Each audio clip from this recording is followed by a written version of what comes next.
നമസ്കാരം. തിരിച്ചുപിടിക്കണം ഈ ജീവിതങ്ങളെ. വർദ്ധിച്ചു വരുന്ന അതിക്രമങ്ങൾ, ജീവനൊടുക്കൽ, ഗുണ്ട ആക്രമണം ഇവയൊക്കെ രോഗാതുരമായ ഒരു സമൂഹത്തിന്റെ ഉള്ളു വെളിപ്പെടുത്തുന്നതാണ്. അക്രമങ്ങളും കുറ്റകൃത്യങ്ങളും ആത്മഹത്യകളും കേരളത്തിൽ നാൾക്ക് നാൾ വർദ്ധിച്ചു വരുന്നതിന്റെ ഔദ്യോഗിക കണക്കുകൾ അതീവ ആശങ്കയുളവാക്കുന്നു. ഭരണകൂട കെടുകാര്യസ്ഥതയെന്ന് മാത്രം പറഞ്ഞ് അതിനെ തള്ളിക്കളയാനാവില്ല. സാമൂഹികമായൊരു പ്രശ്നമായി കൂടി അതിനെ കാണണം. അക്രമ സംഘങ്ങളിൽ കുട്ടികളുടെ പങ്കാളിത്തം വർദ്ധിക്കുന്നു. അതിന് അവർക്ക് ആവേശം നൽകുന്ന ചില സിനിമകളും അടുത്ത കാലത്ത് ഇറങ്ങി. പേരിൽ തന്നെ ആവേശം പ്രതിഫലിപ്പിക്കുന്ന സിനിമകളിലെ ചില നായക വേഷങ്ങൾക്ക് പ്രതിനായകരെക്കാൾ വലിയ വില്ലത്തരം കാണിച്ച് കാണികളെ കയ്യിലെടുക്കാനാകുന്നു. അതിലേറെയും ആവേശഭരിതരാക്കുന്നത് കൗമാരക്കാരാണ്. കാലത്തിന്റെ മാറ്റമെന്നും കലയുടെ കാലിക പ്രസക്തി എന്നുമൊക്കെ പറഞ്ഞ് ഇതിനെയൊക്കെ ന്യായീകരിക്കുന്നവരും ഏറെ. എന്നാൽ ഏത് കാലത്തും സംരക്ഷിക്കപ്പെടേണ്ട ചില കാര്യങ്ങളുണ്ട്. അത് മനുഷ്യന് എക്കാലത്തും ആവശ്യമായ ചില നല്ല ശീലങ്ങളും നന്മകളുമാണ്. അതാവണം പുതിയ തലമുറയിലേക്ക് കാലവും കലയുമൊക്കെ പകർന്നു നൽകേണ്ടത്. കഴിഞ്ഞ 8 വർഷത്തിനിടെ കേരളത്തിൽ 212 ഗുണ്ട ആക്രമണങ്ങൾ നടന്നതായാണ് ഔദ്യോഗിക കണക്ക്. ഇതിൽ കൊല്ലപ്പെട്ടത് 32 പേർ, പരിക്കേറ്റവർ നിരവധിയാണ്. കണക്കിൽപ്പെടാത്തതും പരാതി നൽകാത്തതുമായവ വേറെയുമുണ്ടാകും. എല്ലാ കേസുകളിലും പ്രതികളെ പിടികൂടിയിട്ടുണ്ടെന്നാണ് ഔദ്യോഗിക ഭാഷ്യം.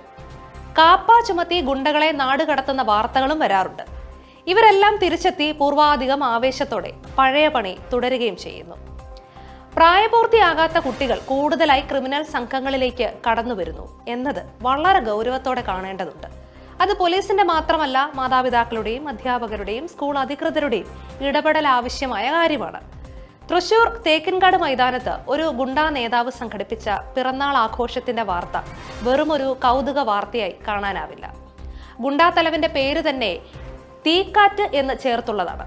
30-ലേറെ പേർ പങ്കെടുത്ത ഈ ആഘോഷത്തിൽ 17 പേർ പ്രായപൂർത്തിയാകാത്ത കുട്ടികളായിരുന്നു.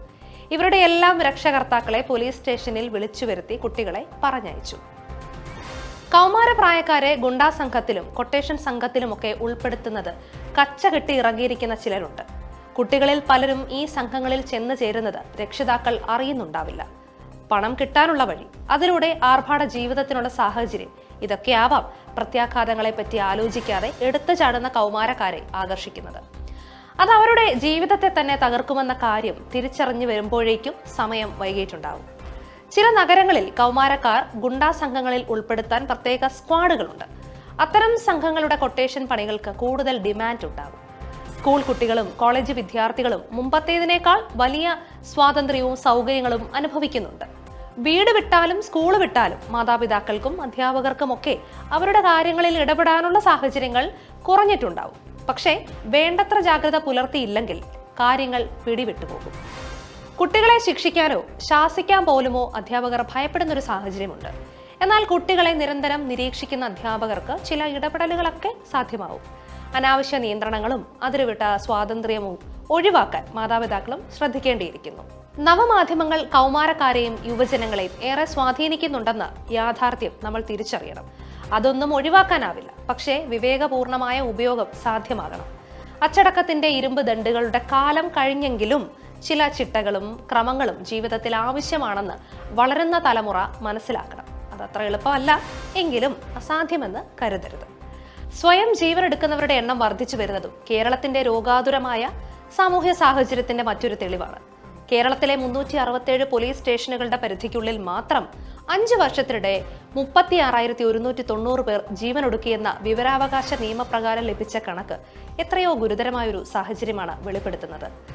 ഇതിൽ 6000-ലേറെ സ്ത്രീകളും 600-ലേറെ കുട്ടികളും ഉൾപ്പെടുന്നു.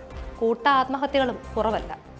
പുറമേ മെച്ചപ്പെട്ട ജീവിത സാഹചര്യങ്ങളിൽ കഴിയുന്നവരും ഇത്തരം കൊടും ക്രൂരതയ്ക്ക് തുനിയുന്ന സംഭവങ്ങളും വിരളമല്ലാതായിരിക്കുന്നു.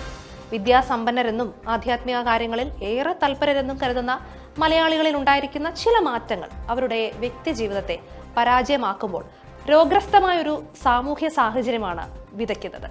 ഇത് തിരുത്തേണ്ടതല്ലേ? വഴിതെറ്റിയ ജീവിതം തിരിച്ചു പിടിക്കണ്ടേ? നമസ്കാരം.